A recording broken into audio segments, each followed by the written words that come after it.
দেশের অভ্যাশ্রমগুলোতে 2 মাসের মাছ ধরা নিষেধাজ্ঞা শেষ হয়েছে, কিন্তু কাঙ্ক্ষিত ইলিশের দেখা নেই বরিশালের পাইকারি বাজারে। ইলিশ সংকট নিয়ে মিশ্র প্রতিক্রিয়া পাওয়া গেছে। ক্রেতারা বলছেন ইলিশ কম হলেও দাম নাগালের বাইরে, আর ব্যবসায়ী বলছে মাছের উৎপাদন কমে যাওয়ায় এমন অবস্থার সৃষ্টি হয়েছে। শুক্রবার বাজারে 500 গ্রামের ইলিশ বিক্রি হচ্ছে 2000 টাকা কেজি দরে, 300 গ্রামের মাছ 1350 টাকায়। বড় মাছ ক্ষেত্র বিশেষে 3 থেকে 5000 টাকা দরে বিক্রি হচ্ছে।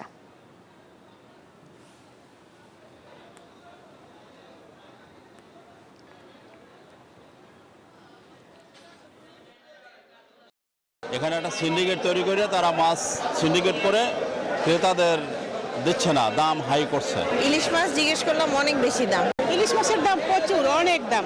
আমাদের মধ্যবিত্ত ফ্যামিলির পক্ষে সম্ভব না এতগুলো। বান্ডেল থাকলে প্রতি সেনমানিতে টাকা বাঁচবে। বিকাশ সেনমানি বান্ডেল কিনে জিতুন প্রতি লেনদেনে।